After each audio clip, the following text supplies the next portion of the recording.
दिल्ली विधानसभा चुनाव की दृष्टि से आज मुझे आप सबके बीच में आने का अवसर प्राप्त हुआ है। बहनों और भाइयों, मैं जब दिल्ली विधानसभा चुनाव की दृष्टि से आया हूं तो नजदीक से मुझे यहां की सड़कों को भी देखने का अवसर प्राप्त हो रहा है। मैं कल ही रात्रि को प्रयागराज से लखनऊ आया। उत्तर प्रदेश में प्रयागराज की धरती पर इस सदी का पहला महाकुंभ का आयोजन पूरी भव्यता के साथ हो रहा है। आप अनुमान करिए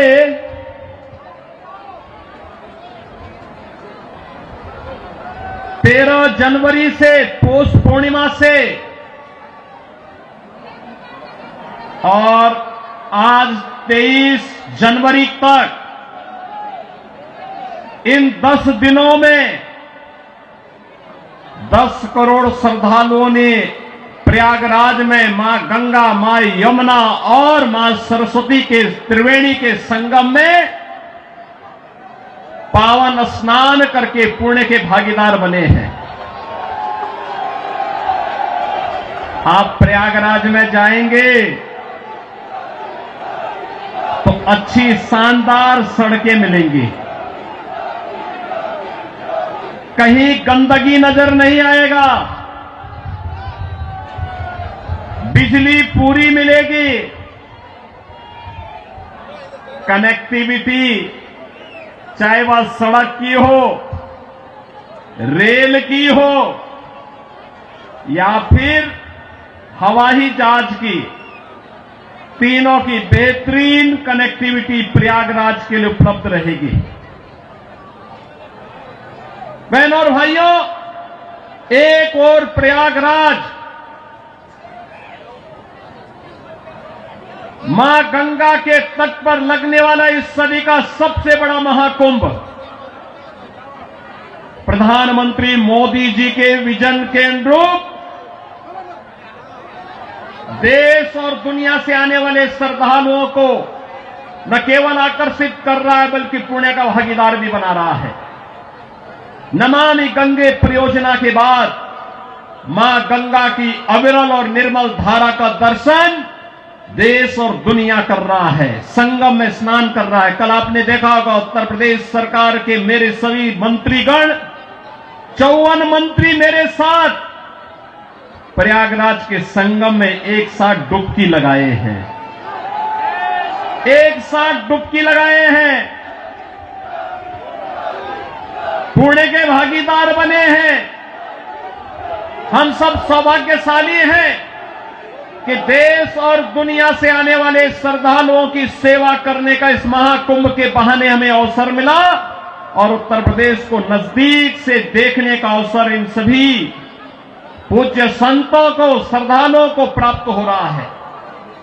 बहनों और भाइयों, अगर एक मुख्यमंत्री के रूप में मैं और मेरे मंत्रीगण प्रयागराज के संगम में स्नान कर सकते हैं तो मैं पूछना चाहता हूं, दिल्ली में आम आदमी पार्टी के अध्यक्ष से अरविंद केजरीवाल जी से मैं पूछना चाहता हूं, क्या यमुना जी में वह भी अपने मंत्रियों के साथ जाकर के स्नान कर सकते हैं क्या?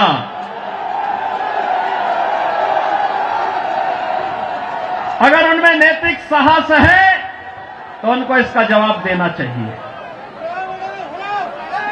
यमुना मैया को एक गंदे नाले के रूप में बदलने का अपराध क्या उन्होंने किया है कि नहीं किया है? और अगर वह व्यक्ति इस बात का अपराधी है तो फिर मुझे नहीं लगता है कि जनता जनार्दन की इस अदालत में उन्हें कोई माफी दी जानी चाहिए। वो माफी के हकदार नहीं हो सकते। बहनों और भाइयों,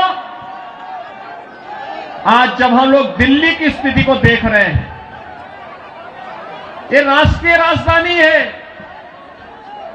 और राष्ट्रीय राजधानी में एनटीएमसी के क्षेत्र को छोड़ दें, शेष दिल्ली में क्या स्थिति है सड़कों की, शेष दिल्ली में क्या स्थिति है सीवर की, शेष दिल्ली में क्या स्थिति है स्वच्छता की और क्या स्थिति है पेयजल की।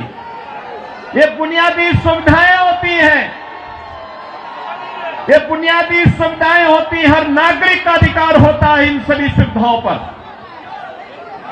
याद करिए, आज से एक दशक पहले तक लोग याद करते थे, सुविधा प्राप्त करने के लिए दिल्ली आने की बात करते थे, सुविधाओं के लिए दिल्ली आते थे। अच्छी सड़क देखनी हो, मॉडल देखना हो, मेट्रो का मॉडल जो सरदार अटल बिहारी वाजपेयी जी ने प्रारंभ किया था, उसे देखने के लिए पूरा देश दिल्ली आता था। सड़कों की बात होती थी, दिल्ली आता था। स्वच्छता की बात होती थी, दिल्ली आता था। कोई नया कार्य होता था, उसको देखने के लिए लोग दिल्ली आते थे। लेकिन बहनों और भाइयों, आज क्या स्थिति है, क्या बना दिया है?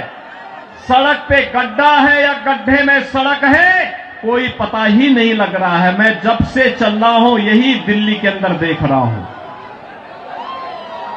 बहनों और भाइयों, ये हमने खिलवाड़ करने की छूट एक व्यक्ति को और उनके गिरोह को क्यों दे दी है?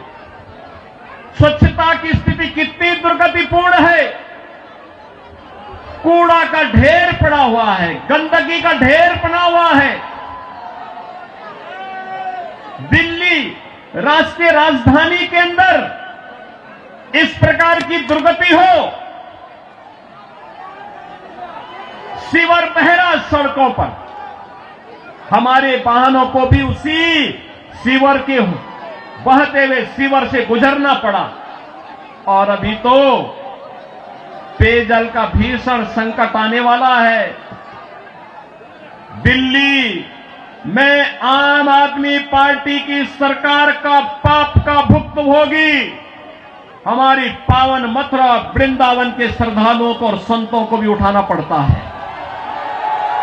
वहां मां गंगा एक गंदे नाले में बदल करके जाती है। जब भी नमामि गंगे परियोजना के अंतर्गत मां यमुना की शुद्धता की बात आई, स्वच्छता की बात आई, तो अरविंद केजरीवाल एंड कंपनी ने कोई सहयोग नहीं किया। ये सहयोग नहीं करना चाहते, कोई विकास का कार्य नहीं करना चाहते, किसी विकास की परियोजना का मौके पे जाकर के भौतिक सत्यापन नहीं करना चाहते, जनता को बुनियादी सुविधा मिले, उसका अधिकार प्राप्त हो, ये वे काम नहीं करना चाहते।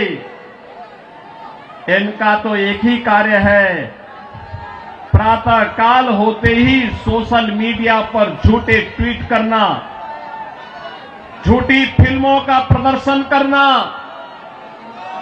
झूठे प्रेस वक्तव्य और प्रेस वार्ता के माध्यम से केवल गुमराह करने वाले वक्तव्यों को देना।